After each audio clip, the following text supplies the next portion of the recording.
So hello friends, आज का जो मेरा टॉपिक है वो एलर्जीज को लेकर के है और बात करेंगे एट दिस टाइम यानी कि इस समय की। तो 100 में से 80% लोगों को इस वाली समस्या का सामना करना पड़ता है।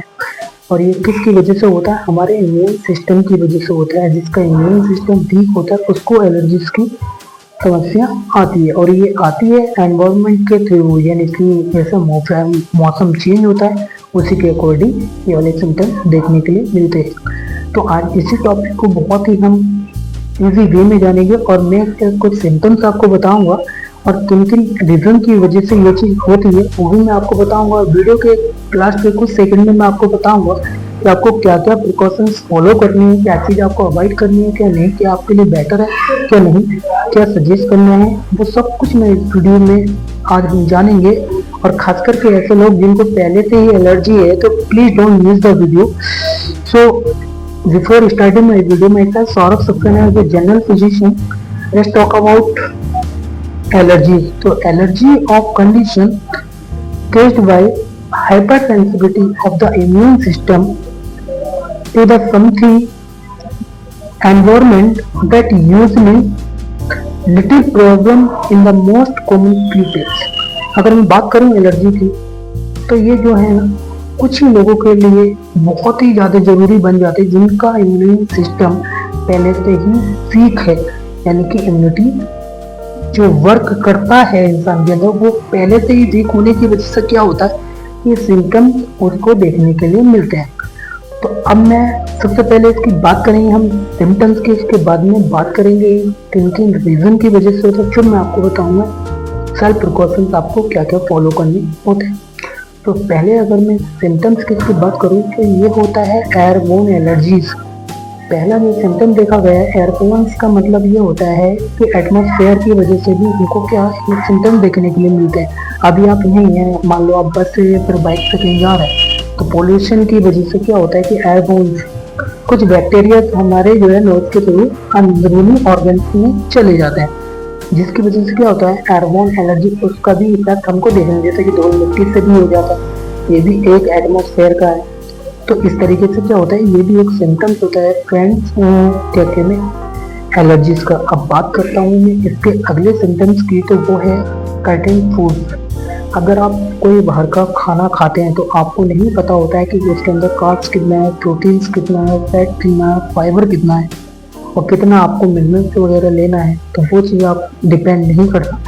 और उसमें बाहर की चीज़ों में जैसे कि फ्राइड राइस हो गए, आपके चाउमीन, डोसा वगैरह, यानी कि कोई भी स्पाइसी यानी कि खाना तला भुना जितना भी होता है, तो उसकी वजह से भी क्या होता है कि हमको एलर्जीज के सिम्टम्स इस केसेस के अंदर भी यानी कि देखे गए हैं।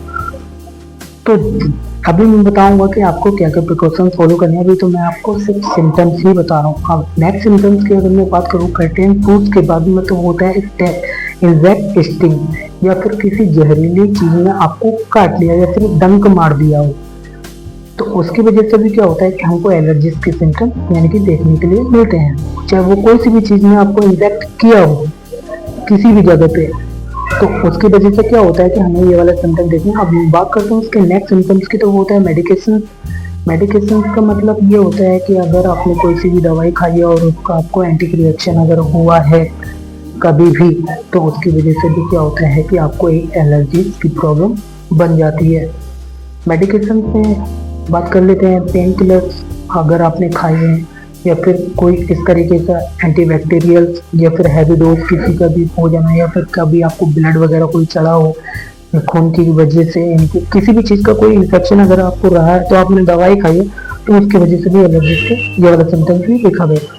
बात करते हैं इसके अगले सिम्टम्स की, तो वो होता है कि latex and substance other touch, यानी कि कोई भी ऐसा कोई व्यक्ति जिसको पहले से ही कोई लंग्स की अगर बीमारी है या फिर सीओपीडी का पेशेंट है, जिसको हम बोलते हैं क्रोनिक ऑब्स्ट्रक्टिव डिजीज सिंड्रोम, ऐसा कोई पेशेंट, या फिर किसी को ट्यूबरकुलोसिस की पहले तो कोई समस्या रही हो, फिर टीबी, आंतों की टीबी, या फिर कोई सी भी चीज, या फिर किसी को कफ या किसी के कोल्ड, ऐसे व्यक्ति के संपर्क में अगर आप आए हैं तो ये भी एक सिम्टम्स होता है एलर्जीज का।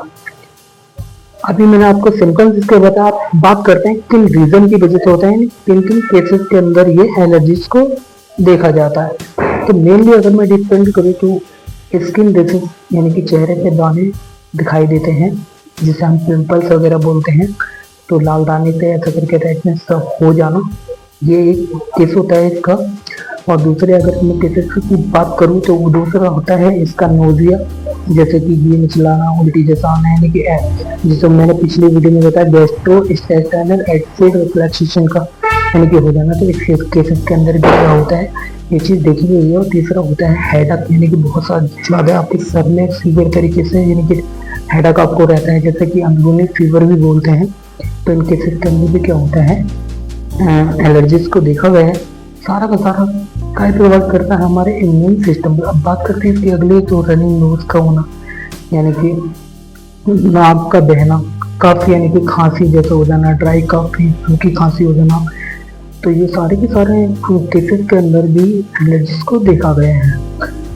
सिम्टम्स मैंने आपको बता दिए, किन रीज़न की वजह से होता है वो मैंने आपको बता दिया। मैं आपको सेल्फ ट्रीटमेंट यानी कि प्रिकॉशंस को फॉलो करने के लिए बता रहा हूँ। वो अगर आप फॉलो करते हैं तो इस चीज़ से आप रिवर्स हो सकते हैं, क्योंकि ये एक नेचुरली चीज़ होती है जो कि इंसान के साथ में पहले से ही हो चुकी होती है, किसकी वजह से, हमारे सारे के सारे इम्यून सिस्टम की वजह से।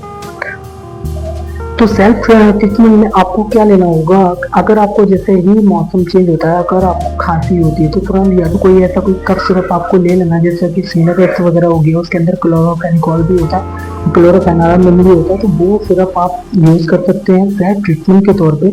और उसी के साथ में आप पैरासीटामोल यानी कि 500 mg से लेके यानी कि 65 mg तक आप के डोज ले सकते हैं इसके साथ में, यानी कि टैबलेट्स। और हल्का फुल्का अगर पेन यानी कि हेडेक जैसे है तो कोम्बोफ्लाम, जिससे हम आइब्रोफेन या फिर पैरासीटामोल बोलते हैं। सेल्फ ट्रीटमेंट में आप सिर्फ इमरजेंसी के तौर पे ये ले सकते हैं। और एक स्टेन के लिए अगर मैं बात करूँ तो एरिसब्रिक के नाम से एक कैप्सूल आता है, जिसको हमें को बॉयल वाले पानी में डालना होता है। और उसके बाद में हमको कोई कपड़ा वगैरह डालने के बाद में उसकी जो है हमें स्टीम लेनी होती है। अब वो स्टीम क्या करती है, जब वो स्टीम हम यानी कि इनहेल करते हैं तो हमारे अंदर से जो कार्बन डाइऑक्साइड निकलता है, यानी कि उसकी स्टीम और आपकी स्टीम, तो उस बीच में तीसरा पर्सन या दूसरा पर्सन आपके साथ में नहीं होना चाहिए, ना तो वो क्या होता है कि उसको भी उसके बैक्टीरिया लग जाते हैं। तो ये काम आपको सिर्फ सेल्फ में यानी कि अकेले में ही करना होता है। तो सेल्फ ट्रीटमेंट में आप इतना कर सकते हैं, फिर कोई इनहेलर वगैरह आप यूज़ कर सकते हैं। अदरवाइज अगर इससे आपको रिलीफ नहीं मिलता तो you can consult with the doctor as a general physician, या फिर एमडी के टच में आपको रहना पड़ेगा, न्यूट्रिशन के साथ में आपको काम करना पड़ेगा। और फिर आपकी एक सीबीसी यानी कि एक जांच होती है, जिसको हम कंप्लीट ब्लड काउंट बोलते हैं। उसके अंदर आपका हेमोग्लोबिन देखा जाता है, यानी कि शरीर के अंदर ब्लड, उसके साथ में आपकी टीएलसी यानी कि टोटल लिकोसाइड यानी कि कितनी है वो चीज़ मैटर करती है। डीएलसी यानी कि डिफरेंट लिकोसाइड, कहीं वो चीज़ तो नहीं बढ़ गई है। उसी के बीच में यानी कि प्लेट्स काउंट, जो हमारी ब्लड को यानी क्लॉट करती है, वो हमारी प्लेटलेट ही होती है। और एक डब्ल्यूबीसी, जिसको हम सफ़ेद खून का भी जरा वो भी कम आ जाता है। तो क्या होता है, इन सारी की सारी हमें इसी ब्लड रिपोर्ट से पता चलती है। और एक जांच रहती है हमारी ESR, कभी जरा उसकी बढ़ने की वजह से भी ये बॉडी के अंदर इन्फ्लामेशन बढ़ जाता है। तो सिर्फ you can consult the doctor, MD या फिर एज ए जनरल फिजिशियन, वो आपके टेस्ट कराते हैं और उसी के प्रिकॉशन पे आपको जो है ट्रीटमेंट उनका करना होता है। जैसे ही मौसम चेंज होता है तो प्लीज़ इस चीज़ को आप इग्नोर ना करें। अदरवाइज ये चीज़ आपकी अगर इम्यूनिटी वीक अगर इस तरीके से रहती है तो ये चीज़ आपको जाने के बाद में अस्थमा या फिर COPD या फिर क्या कहते हैं कोई से भी क्रॉनिक ऑब्स्ट्रक्टिव डिजीज आपको बनने का चांस रहता है। या फिर जैसे कि ट्यूबरकुलोसिस का बढ़ जाना, लंग्स के अंदर फाइब्रोसिस का हो जाना। तो ये चीज़ भी क्या होती है, आगे चलने के बाद में ये चीज़ खतरनाक होती है। सेल्फ ट्रीटमेंट में आप इतना ही। और हाँ, जैसे ही मौसम चेंज होता है तो आप कभी भी सिंपली पानी ना पिए, जैसे कि एरोस वगैरह का हो गया, और उसको बॉयल करने के बाद में आपको वो वाला पानी लेना है। और पानी के साथ साथ में आपको बाहर का अगर तला भुना कोई सा भी अगर आप काइटिंग फूड्स वगैरह लेते हैं तो प्लीज़ अवॉइड दिस।